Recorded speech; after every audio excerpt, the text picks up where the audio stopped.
Assalamualaikum warahmatullahi wabarakatuh.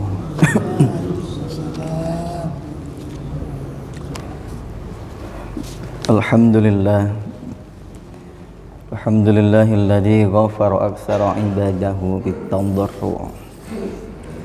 Wassalatu wassalamu ala sayyidina wa maulana Muhammadin ahli tabarru' wa ala alihi wa sahbihi ahli al-ju' wal khusyu' amma ba'du.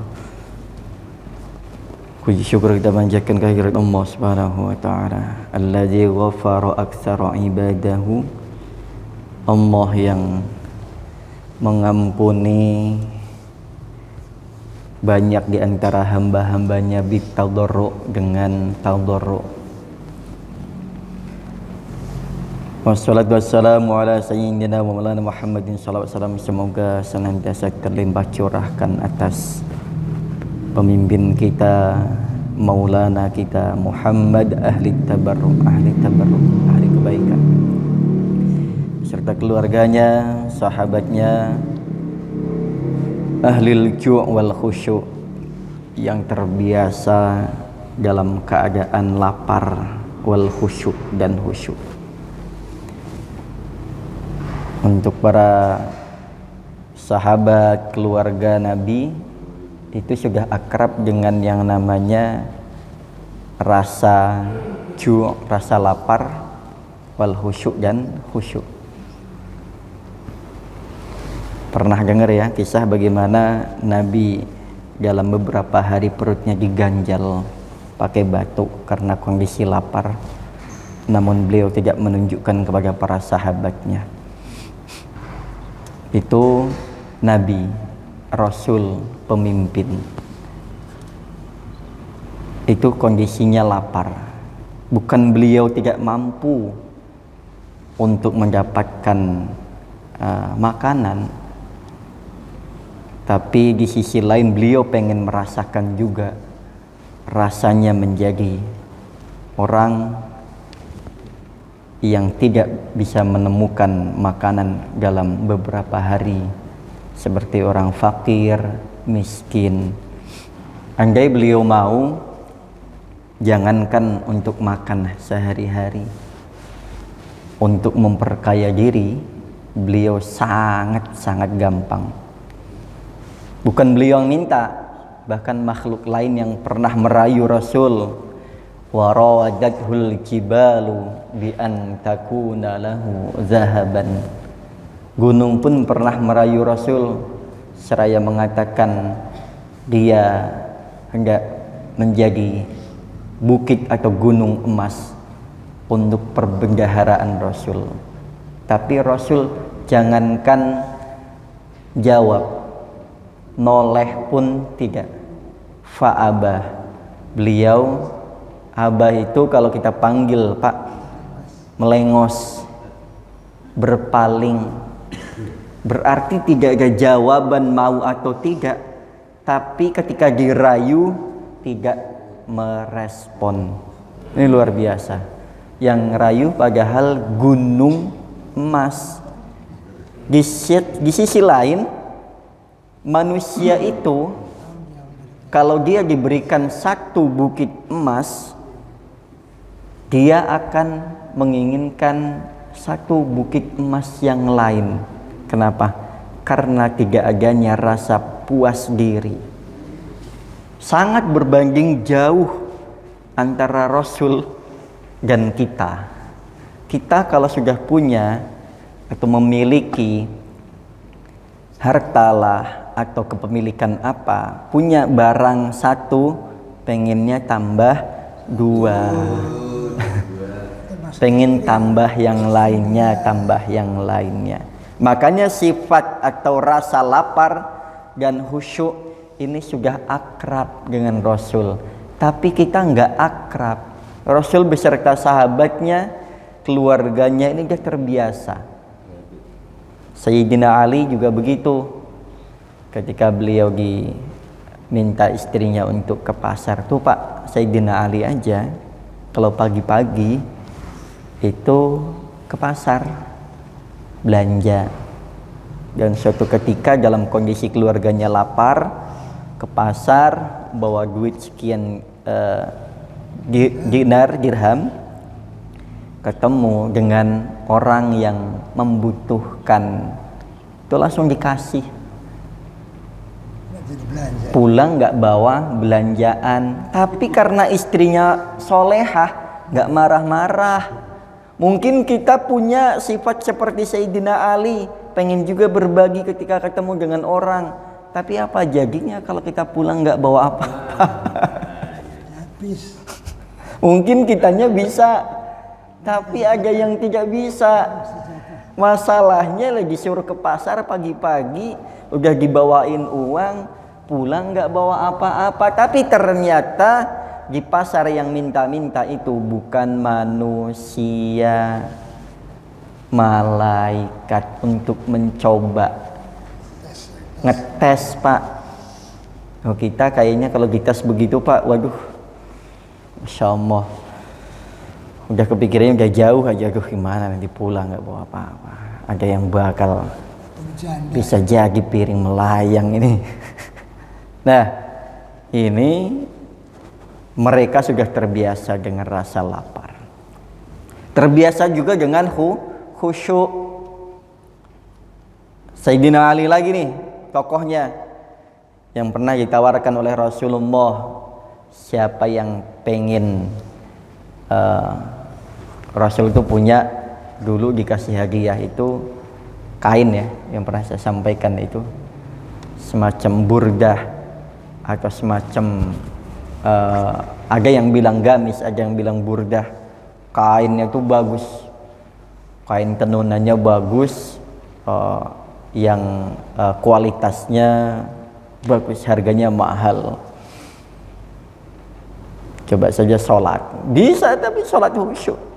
Rakaat pertama, rakaat kedua, menjelang akhir baru kepikiran, andaikan yang dikasih saya itu kain yang satu lagi yang lebih bagus gitu. Nah, tapi kalau kita dari rakaat pertama takbiratul ihram sampai salam, nggak tahu pikirannya kemana, dan nggak tahu hatinya juga kemana. Kita menyadari hal itu. Masya Allah, betapa khusyuk itu jauh dari kita, betapa khusyuk itu beratnya luar biasa. Jadi sholat terkadang kita casingnya aja, karena terkadang amalan kita ini mudabadabina baina dzalik. Kadang amalan kita itu cuma ngawang-ngawang antara bumi dan langit, nggak tembus kemana-mana, cuman muter-muter aja di atas. Karena banyaknya yura'unan nas wa la yadhkurunallaha illa qalila.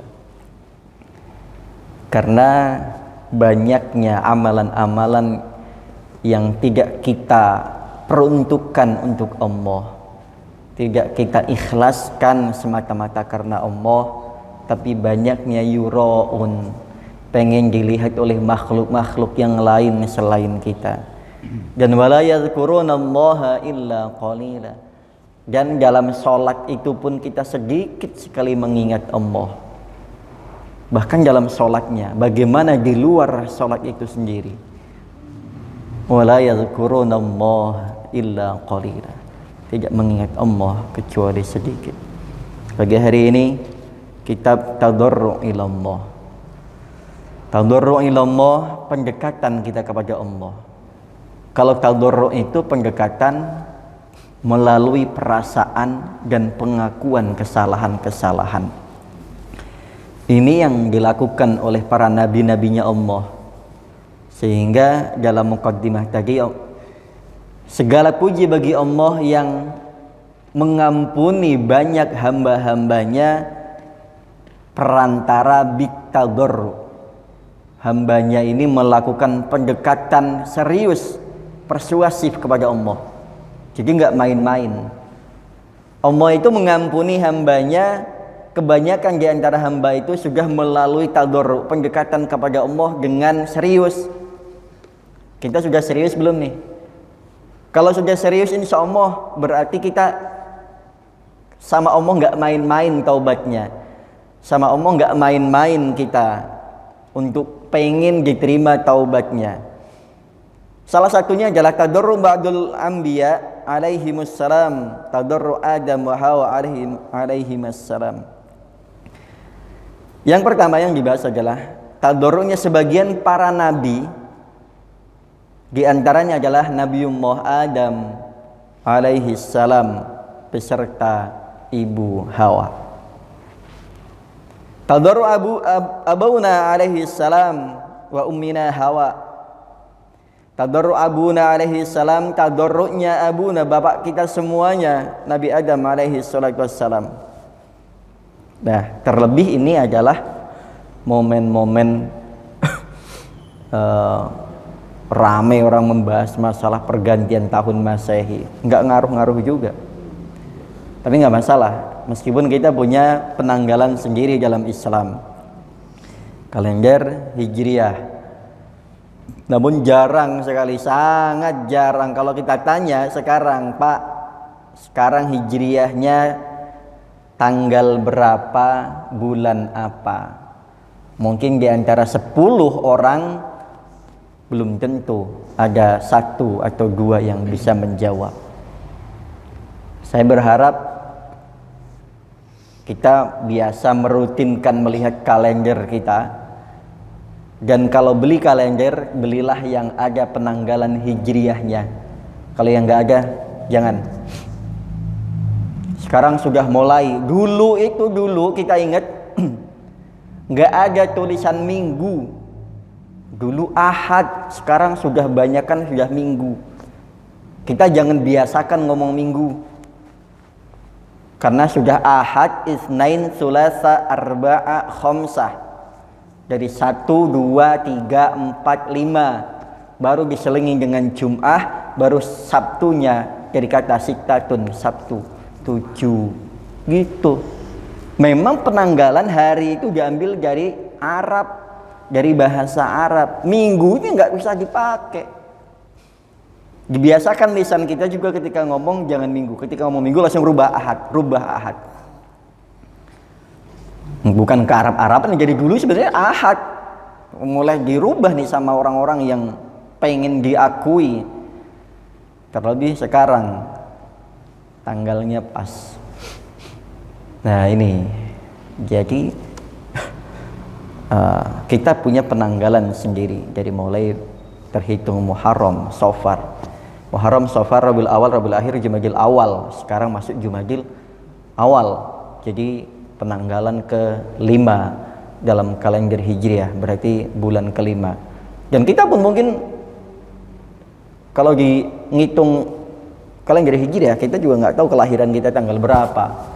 Tapi alhamdulillah bisa dibantu dengan ketika kita bertanya misalkan ke Google juga masih bisa sih. Kalau dulu tahun berapa kita lahir itu nanti masih ada penanggalan Hijriahnya, alhamdulillah. Tapi sekarang kalender sekarang yang menggunakan bahasa-bahasa seperti minggu, kalau bisa memang jangan kita pakai itu. Dan carilah kalender yang ada penanggalan hijriyahnya. Biasanya kalau misalkan kayak sekarang suka saya share kan, kalau yang Jum'ah itu biasanya petugasnya siapa, dari Jum'ah tanggal sekian, bulan sekian, atau garis miringnya itu kalender hijriyahnya. Oke, lanjut. Tadarrunya pendekatan diri, pendekatan dengan serius Nabiullah Adam dan Ibu Hawa, kita tahu sejarahnya, yaitu lamma awwahuma iblis alaihi la'nah. Ketika mereka tergoda, terbujuk rayu oleh iblis alaihi la'nah, laknat Allah atas iblis. Awwahuma biakli syajarah faakala minha fabadat lahuma sawatuhuma wa tafiqa yakhsifani alaihima min waraqil jannah. Sangat populer ayatnya. Jadi ketika mereka berdua tergoda dengan iblis alaihi la'natullah,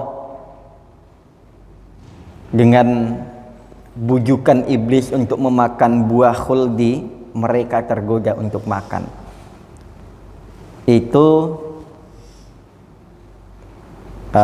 berdasarkan pengalaman iblis yang memang sudah senior, jadi dia banyak akal juga untuk menggoda Nabiullah Adam. Sebenarnya digodanya banyak, hanya lolos, barulah dengan digoda untuk makan buah khuldi. Jangankan makan, sebenarnya wala taqraba hadhihi syajarah, mendekat saja nggak boleh. Memang sudah larangan, kita nggak usah banyak nanya kenapa sih nggak boleh, kenapa sih nggak boleh, kenapa sih nggak boleh. Itu hak prerogatif Allah. Kalau kita kan banyak nanya. Kalau sebenarnya larangan Allah itu jangan kita banyak nanya. Kalau udah nggak boleh, berarti Allah punya alasan kebaikan untuk diri kita. Itu udah pasti. Jadi kalau kita kan banyak nanya, kenapa sih nggak boleh? Kalau peraturan manusia boleh silahkan tanya, tapi kalau udah peraturan Allah jangan banyak tanya. Kenapa sih buah khuldi kok nggak boleh dideketin? Barulah si iblis ini mencoba menjelaskan. Oh, buah khuldi itu dari khuldi saja artinya abadi. Kalau kamu makan ini nanti akan abadi di sini, nggak turun ke bumi atau nggak dikeluarkan dari surga. Tergodalah kita kan begitu biasanya. Apalagi iblis menggunakan strategi marketingnya luar biasa juga, senior. Nah, kita suka tergoda hal-hal yang begini. Maka fa'akala minha, terbujuk rayu makan buah khuldi, godaan dari iblis ini agar supaya mereka ini kan. Nah, ini juga penting. Nabiullah Adam itu sebenarnya ketika digoda sama iblis nggak terpengaruh, Pak. Masih ingat, masih terngiang-ngiang bagaimana Allah melarangnya. Tapi satu, terkadang kita kuat godaan dalam menjalani kehidupan, tapi ada satu makhluk yang lemah dalam godaan iblis, perempuan. Biasanya yang nggak kuat, tapi kita lemah dengan perempuan. Nabi Adam itu lolos digoda iblis, nggak tergoda. Tetapi ketika si istri bilang pah, ayah, terkadang kita tidak kuasa menolak. Nah ini, jadi salah satu ternyata memang wanita ini menjadi salah satu yang paling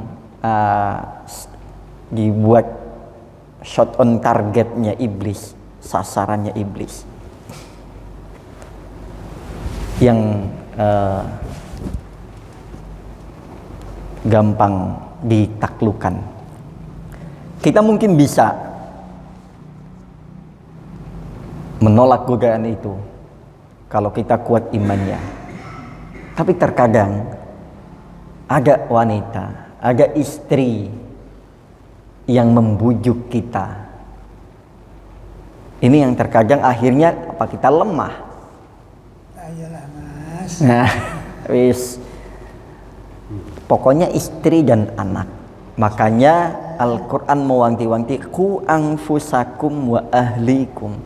Jaga diri, jaga keluarga dari panasnya siksa api neraka. Karena kebanyakan termasuk jaga diri, jaga keluarga dari jeratan dunia, dari jeratan iblis. Kita jaga itu, diri kita, anak cucu kita, dan istri kita. Sudah banyak kejadian seorang suami yang mampu menolak godaan, tapi karena terus-terusan digoda, akhirnya luluh juga. Kasusnya Nabiullah Adam nggak terpengaruh digoda, karena Nabiullah Adam ingat sekali bahwasanya wala taqrabah hadhihi syajar, jangankan makan, mendekat saja nggak boleh. Termasuk kita zina, jangankan berzina, mendekat saja nggak boleh. Wala taqrabuz zina. Baru Allah jelaskan, kalau masih penasaran, innahu kana fahisyatan wa sa'a sabila. Baru Allah jelaskan. Tapi kita nggak usah banyak nanya, kenapa sih Allah larang, kenapa sih Allah larang, kenapa sih Allah larang, nggak usah. Nah, uniknya setelah makan buah khuldi, yang unik itu tiba-tiba terbuka seluruh auratnya. Fabadat lahuma sau'atuhuma. Sau'ah itu, mohon maaf, sau'atuhuma itu julukan untuk, mohon maaf, apa, saya bahasa agak vulgar ya, kemaluan. Jadi setelah makan, secara otomatis tiba-tiba terbuka seluruh pakaiannya dan kelihatan auratnya. Fabadat lahuma sau'atuhuma. Kalau yang di sini kan nggak disebut aurat, tapi sau'atuhuma itu, mohon maaf, secara bahasa gamblangnya ya, auratnya langsung tampak semua. Malu. Malunya kenapa? Ada malaikat meskipun tidak punya nafsu karena nampak. Oh, kan mereka interaksinya dengan malaikat. Ketika tiba-tiba makan, iblis juga kan. Ya meskipun bahasanya cuman ada suami istri, tapi kalau di tempat umum kan malu. Itu kan tempat ramai, bukan tempat di kamar mereka berdua. Meskipun suami istri tiba-tiba terbuka pakaiannya, tapi karena di tempat umum, bukan di kamar pribadi, malu.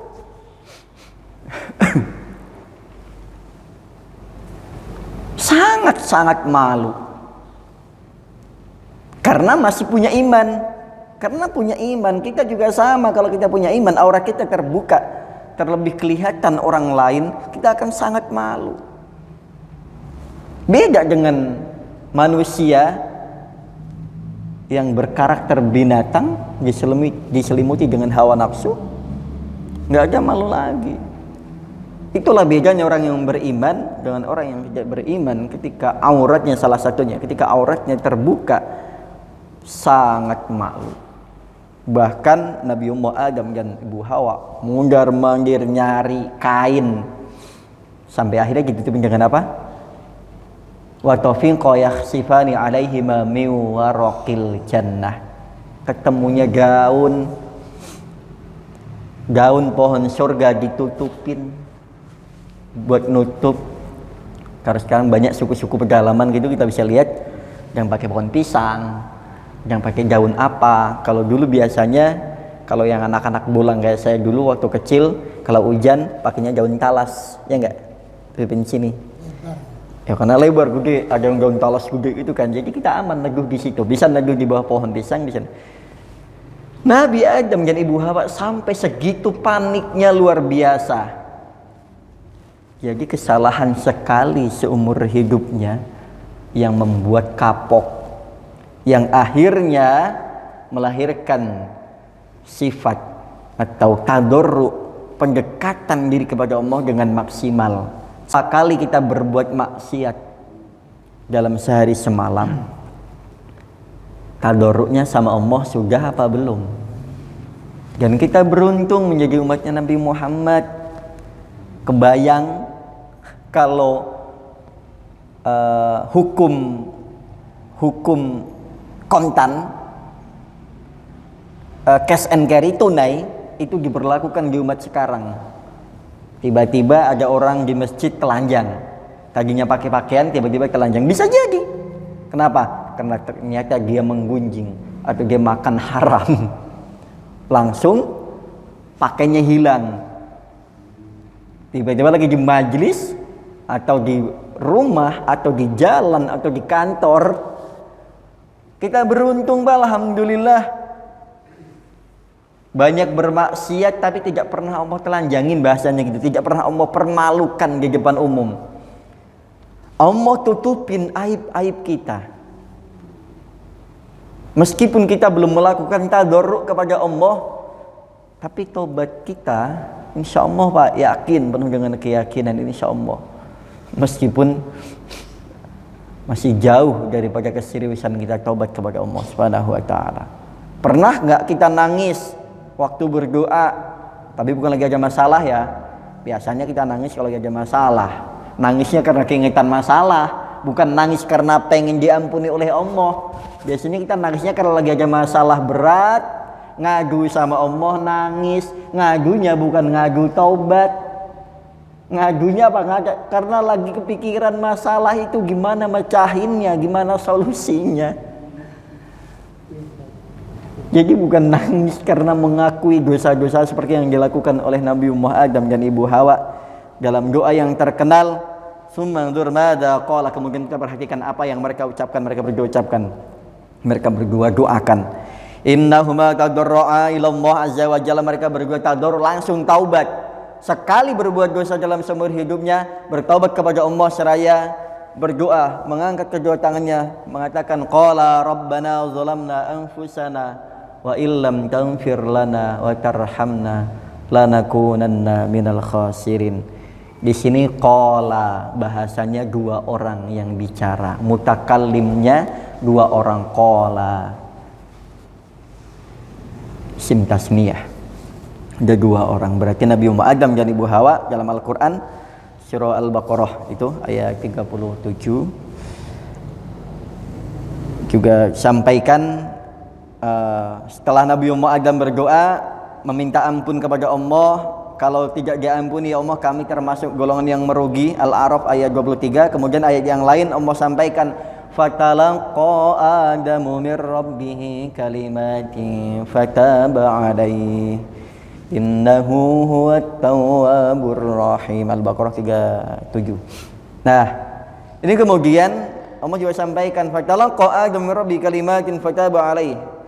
Setelah perjumpaannya dengan Allah Subhanahu wa taala, Nabi Adam membaca beberapa kalimat fataba alaih, bertaubat kepada Allah setelah rabbana zalamna anfusana, disertai dengan taubat yang sesungguhnya.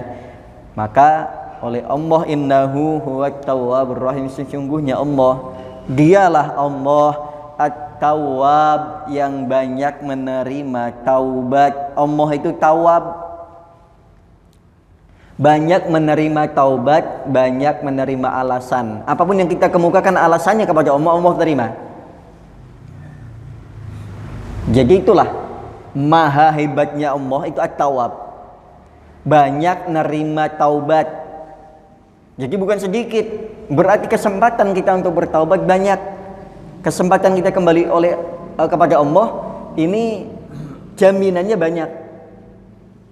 Jadi jangan pernah putus asa sebelum nyawa kita sampai ke tenggorokan, taubat masih bisa diterima. Malam yugorgir, itu masih banyak kesempatan. Jangan pernah udah tua nih, nggak ada alasan. Pokoknya kembali kepada Allah, segera tubu ilallah taubatan nasuha. Tubu qabla an tamutu, taubatlah sebelum kalian meninggal. Pokoknya selama sebelum meninggal masih ada kesempatan untuk bertaubat dan kesempatan untuk diterima taubatnya oleh Allah. Itulah bedanya antara Allah dengan kita sekarang. Allah itu banyak menerima taubat. Kalau kita banyak ngadu, banyak masalah, jarang taubat, dan kita jarang menerima alasan orang. Kebanyakan kita kalau ada orang alasan. Kita nggak tahu permasalahan orang, tapi kita sering menghakimi, sering menilai seseorang, dan jarang menerima alasan seseorang.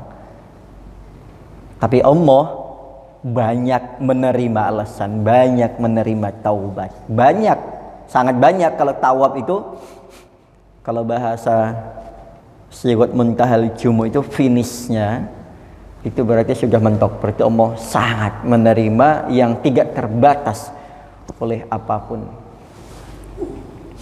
Nah ini baru Nabiullah Adam dan Ibu Hawa.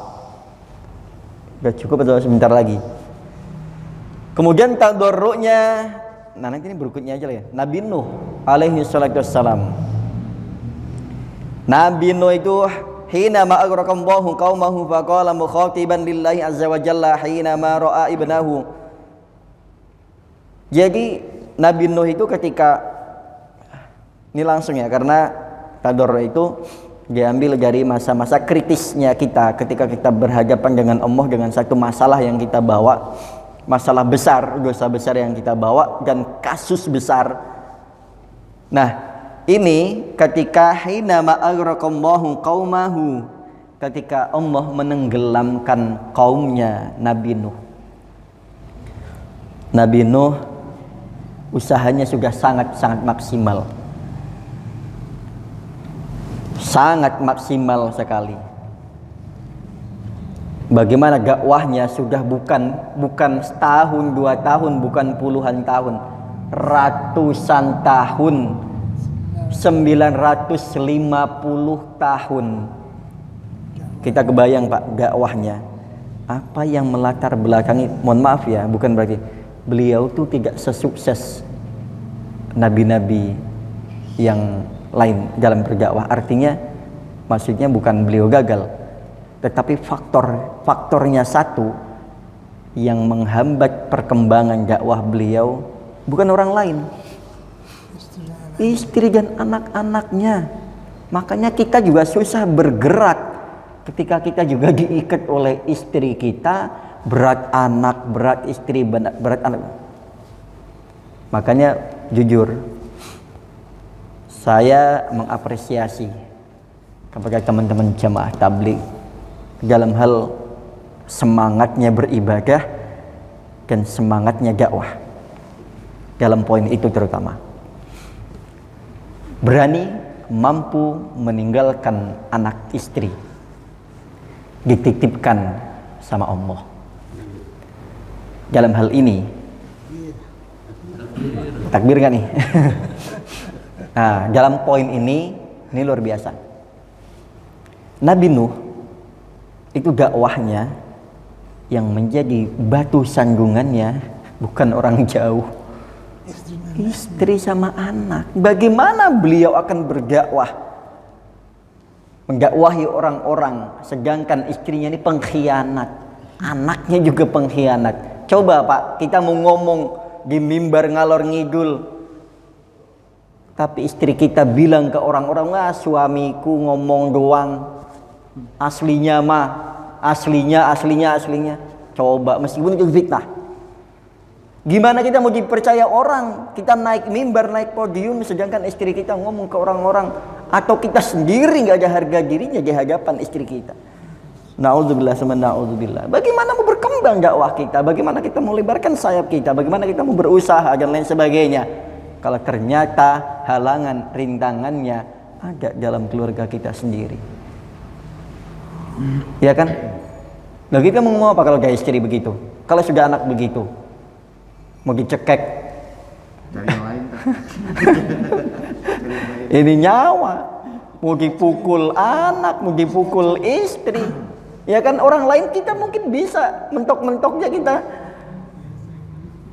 baku hantam gitu misalkan. Lah tapi kalau sudah urusannya istri sama anak, kita bisa bayangin Pak, betapa beratnya dakwahnya Nabi Nuh alaihissalam. Dakwah dari rumah ke rumah, dari mimbar ke mimbar, dari podium ke podium, tapi di rumah dihina, dicaci maki. Tapi orang-orang yang dia dakwahi, istrinya ngompor-ngomporin, jangan percaya sama suamiku, ngomong doang. Asli. Coba Pak, orang udah mau nih ngikutin dakwahnya, dikompor-komporin, balik lagi, mentah lagi, usahanya sia-sia. Tapi itulah Nabi yang tidak pernah menganggap sia-sia dalam setiap dakwahnya, setiap langkahnya, karena pasti akan ada hasil meskipun tidak banyak. Tapi kita bisa membayangkan sekali lagi betapa beratnya dakwahnya Nabi Nuh alaihissalam. Ya Allah, pengkhianatnya adalah istri dan anak-anaknya. Makanya nanti akan kejadian tenggelamkan mereka beserta orang-orang yang tidak mau beriman. Sedih nggak Nabi Nuh? Sedih lah Pak. Istrinya, anaknya, siapa yang nggak sayang? Mungkin kita banting tulang peras keringat buat siapa? Buat anak istri. Nah ini Pak pentingnya Pak. Udahlah, kita pertama adalah fokus bagaimana anak istri kita menjadi soleh-solehah, sebelum kita juga ke orang lain tentunya mendakwahkan ini. Tapi pentingnya dimulai dari memilih. Nah pertama jadi memilih pasangan. Ini terutama ini saya sebutkan Mas Iman, jangan sampai salah pilih. Kalau tidak, berat ke depannya dalam menyongsong kehidupan. Kalau sudah sampai salah pilih, wis angel Mas. Dimulai dari memilihnya dulu. Ini termasuk kita. Oke, sementara itu tadi Nabi Nuh belum kelar tadarruknya kepada Allah, karena tadi sudah di mukaddimah dan kita sudah sedikit membahas Nabi Adam alaihissalam beserta Ummina Hawa. Yang tadi sepintas sudah saya singgung masalah Nabi Nuh. Nanti akan kita lanjutkan untuk pertemuan berikutnya. Mudah-mudahan Allah kita pertemukan kembali dalam keadaan sehat walafiat, sehat jasmani dan rohani, sehat lahir dan batinnya. Kepada Allah saya beristighfar, memohon ampun kepada jamaah, saya mohon maaf. dan kita saling memaafkan seraya menutup majlis dengan doa kifarat majlis. Subhanakallahumma rabbana wa bihamdika asyhadu an la ilaha illa anta astaghfiruka wa atubu ilaik. Wassalamualaikum warahmatullahi wabarakatuh.